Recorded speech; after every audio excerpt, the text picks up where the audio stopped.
The Great Tantra of Vajrasattva, equal to the end of the sky.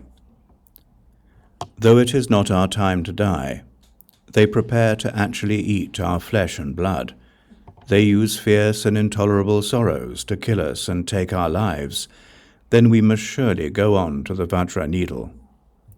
Those who do not have an enlightened attitude will not be free. They have no refuge. Transmit this to someone who has been ascertained to be a prince, who has acquired the empowerment of certitude. So he said, from the Great Tantra that is equal to the end of the sky, this is the 6th chapter, Analogies to Illuminate Awareness. Empowerment into the true significance. Then Sattva Vajra addressed the great Vajrasattva with these words.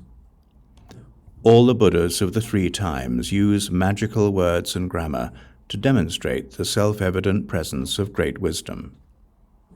I beg you to proclaim with certainty an elucidation of the essence of unspeakable awareness, using the stages of instruction that have been used before. Then the great Vajrasattva proclaimed these words. O Mahasattva, the Tantra that is equal to the end of the sky is an elixir of the heart space of the great perfection. You present a request for a visualization and a method, for a gradual investigation of its faults and virtues is dear to you. You hold the treasure of the dominion of the sky. Your heart of luminous self-awareness is untroubled. It dwells in a light of uncontrived luminescence. Its significance is not fixed and cannot be conceptualized. It is not a thought that we can calculate. It is not associated with our thoughts. It is not to be practiced. Our awareness abides in an uncontrived dimension. We live in the resolve of unthinkable awareness, abiding there forever in an instant. This is not something to think about or to practice. There is no visualization of any levels.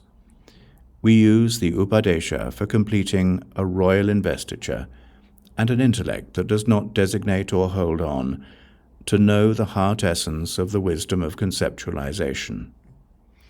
We engage ourselves with an intellect of uncontrived awareness in the wisdom that illuminates obstructions. We use a practice of compassion and skill in method to illuminate everything in our awareness, though it be uncontrived. We use any means there may be to progressively develop applications for our thoughts, and by force of the distinction between our wishes and our engagements, living beings are enlightened in a single moment.